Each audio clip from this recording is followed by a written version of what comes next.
Hi guys, my name is Vanessa Smedley and I'm a painter.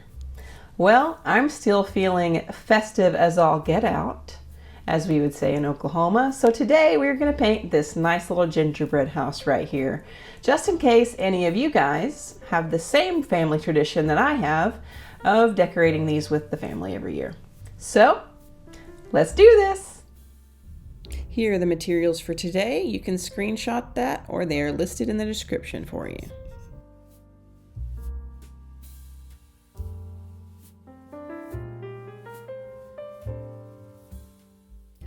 I'm going to start out by mixing up a whole bunch of different colors because I'm going to drop them all into the background as a wet on wet. So I'm starting out by mixing a nice gray with yellow ochre and ultramarine blue. It has a little bit of a tint of green to it, but I think that's perfect for this. And I'm mixing some a little warmer with some more yellow ochre. Next I prepare some Perylene Green and then some Sap Green with some burnt umber mixed into it. And then also some burnt umber, some raw sienna. Then we have some cadmium yellow. And then I'm going to prepare some Pyrrol Scarlet. And then I'm going to mix some alizarin crimson into part of that so that we can have a nice kind of medium Christmassy red. And then I'm going to use some Pthalo Green and I'm going to mix in some Cadmium Yellow into a little bit of that to make a nice Christmas green. And then I'm going to add some Payne's Gray to some of my burnt umber. Okay, so now we're ready to begin painting. And this is the reason we had to mix all of these up so quickly in the beginning, is because we're going to drop all of these colors in wet on wet. And so we don't want all of this nice wetness to dry out before we get it all dropped in there. So we needed all those colors up front. So I wet the entire thing, painting around the house, and then I'm dropping in these various shades of gray in this back corner. That's just the window behind the house. I re-wet this area on the right just a little bit to make sure it doesn't dry out, and then I begin dropping in some of the Sap Green mixture, just painting around the ornaments and the ribbons and things like that are here. And then I begin dropping in that raw sienna and then going darker to the burnt sienna towards the bottom here. I'm really just wanting all of this to kind of blend together a little bit and be blurry because I don't want the focus to be on the background. I want it to be on the house. So that's why I'm letting these colors all kind of meld together. Next, I start to add in my Perylene Green, but then I remember that I haven't done my yellow lights yet. So that was almost a disaster. But then I go back in with my Cadmium Yellow and add my splotches of yellow first, and then come back to the Perylene Green and add that around the other colors that I've added in. We're just letting this kind of blend in together. The advantage of this technique is that it will have a nice blurry background, kind of like a photograph.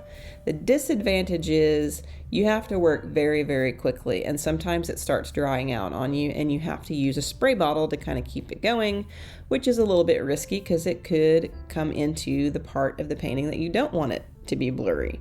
In this case, I probably should have masked the edge of the house, but I didn't. Next, I'm dropping in the Pyrrol Scarlet on the highlights of the ornaments and the ribbons. And then I'm going to come back in with my darker color that's mixed with alizarin, and I'm going to use that for the shadow areas. Next up is the green, so I'm using my Pthalo Green mixed with Cadmium Yellow on the top highlight areas, and then just plain Pthalo Green towards the bottom. Very, very dark.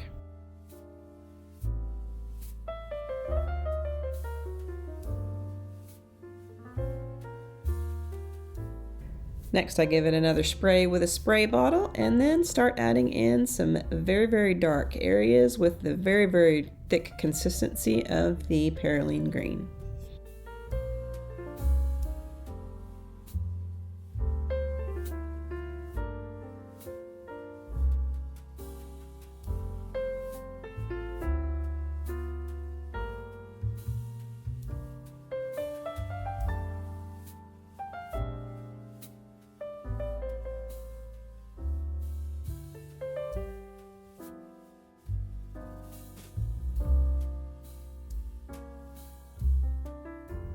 If some of your color gets kind of a little unruly and you want to control it a little better, you can lift some out with, a damp brush and then add a little back in to cover that area. And that's what I've done in a few places here.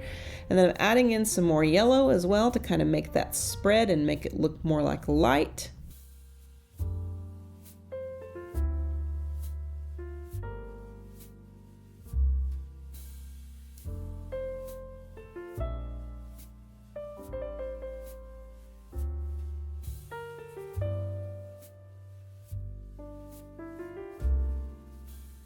I think we need a little bit more of a highlight on the ornaments, so I'm coming back in with a damp brush and I'm just lifting out that highlight on the ornament areas.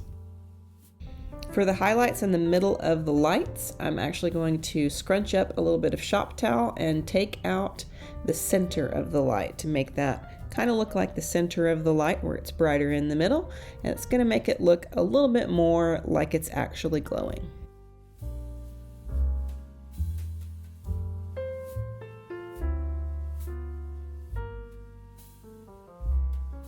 I've allowed the entire background to dry completely, and now I'm coming back in and I'm masking out all of the areas of the decoration on the house. I don't want adulterated color here. Most of it's white, but then there's also some green and some red areas. So I'm masking all of that out because I want the colors to be nice and vibrant. And as always, I'm using a very cheap brush that I don't really care about, and I'm dipping it into a solution of water and liquid dish soap before I dip it into the masking fluid. That protects my brushes just a little bit. Next, we need to mix up some gingerbread colors, so I'm starting out with raw sienna and mixing it with raw umber, and then for a darker color, I'm mixing raw umber, burnt umber, and Payne's gray. I'm wanting this to blend together nicely, so I'm going to go ahead and use wet on wet again. So I'm wetting the entire house area first with clean water. After I let that soak in for a second, I then just begin to cover the entire thing with that lighter color. And then I'm going to come back in with the darker color on the shadow side of the house and up underneath the eaves and then across the bottom where it's quite a bit darker. Also underneath some of the major decorations that have a lot of shadow under it. We're just going to add a little bit of that darkness to it, and then I'm just going to let the entire thing dry. And then of course add a little bit of brown to the roof for the spaces in between the stripes. You can't really see the spaces very well, but they're there. I've allowed all that to dry, and now I'm wetting the entire plate area underneath the house with water. And now I'm coming back in with my gray mixture, and that was Ultramarine blue and yellow ochre. I covered the entire thing first, and now I'm covering the shadow side with a darker mixture of the same color. Once I've covered all of that, I'm going to allow the entire thing to dry, and then I'm going to come back in and remove all of this masking fluid. I like to use a rubber cement eraser. It works better than anything I've ever seen to get this stuff off. It's time to start on the decorations, so I'm going to start with the red. I'm going to start with the Pyrrol Scarlet, and then I'm going to come back in with my color that I've mixed with Alizarin to add the shadow side of underneath the stripes and all of the other little decorations as well, including the door and the bows and all of that kind of stuff.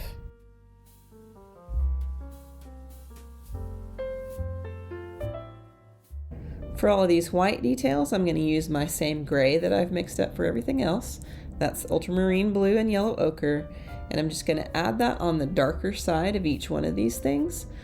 Even like the little swirls on the windows, all the things that's going to make it actually look like it's made out of frosting. Then I come back in with some clean water and blend it to the lighter side so that it's not quite so hard-edged of a shadow. And that's basically what I'm doing on all of these pieces rather than telling you each time I do it. I'm adding in the shadow, and then I'm coming back in with some clean water and I'm blending it to the light side.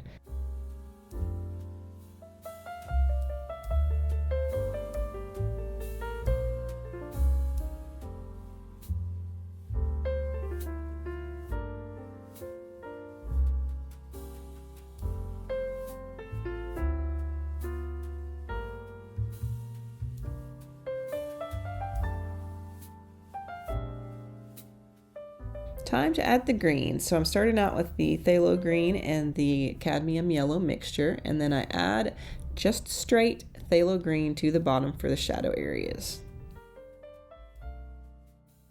So this particular gingerbread house is one that I did myself a couple years ago from a kit. However, when my husband and I were still dating, we actually did one from scratch, making the dough, cutting it out, baking it, all of that kind of stuff. Ah, the things you do when you're young and in love and still have energy. You know, before becoming parents. Oopsie, I missed some of my red areas, so I'm doing the same thing I did earlier, starting with the Pyrrol Scarlet and then adding in my darker mixture.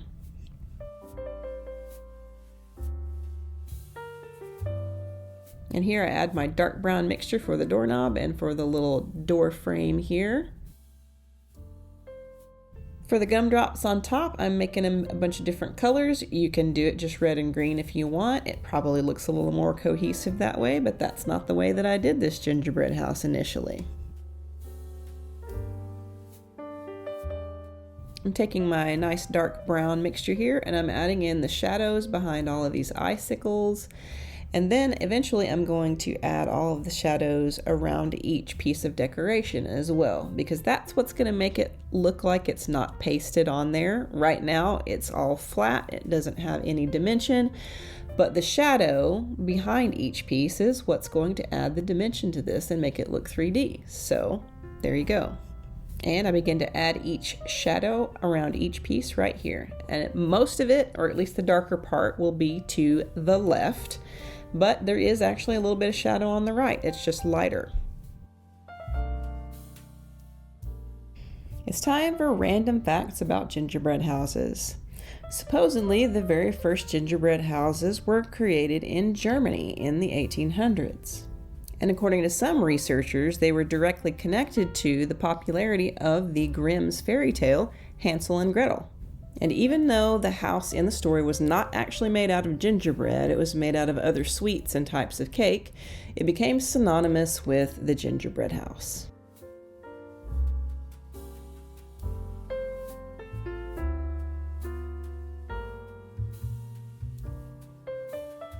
Now you don't have to go to this level of detail if you don't want to, but I'm coming back in with the darker color of each of these decorated parts, and I'm adding in some of the shadows and the swirls that allow you to see that this is actually piped with frosting. If you don't want to go to that level of detail, certainly nothing says that you have to. It's just one of my little quirks of nature here. So, I mean, do as much detail as you want, but I'm kind of going back in and showing each little stroke of the piping tip and things like that.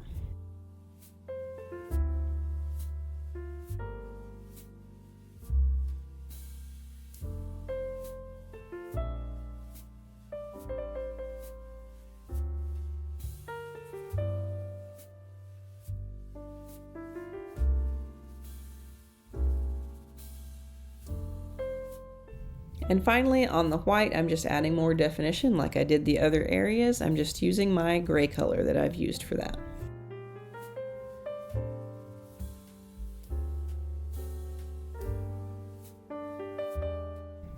Gingerbread kits these days, of course, do not always have to be houses. There's all kinds of things that you can get and put together.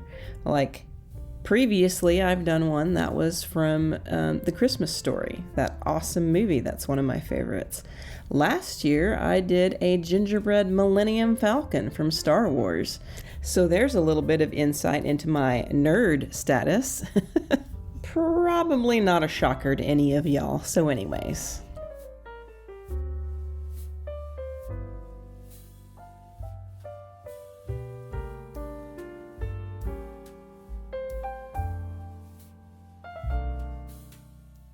I'm completely finished with the house, but I thought I would come back in and work on the background a little bit.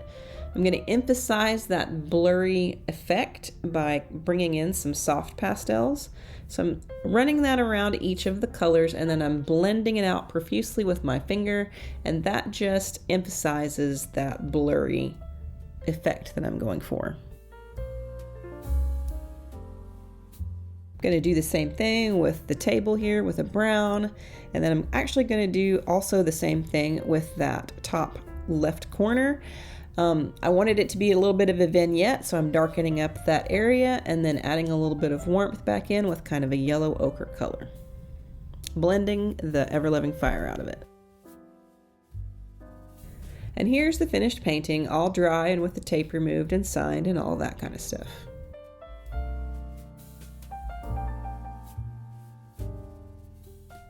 And there you have it, a nice little festive gingerbread house. Don't forget to like, comment, subscribe, share, all of that stuff, because that's how this channel gets to grow. Thanks for watching. I'll see you again in 2 weeks.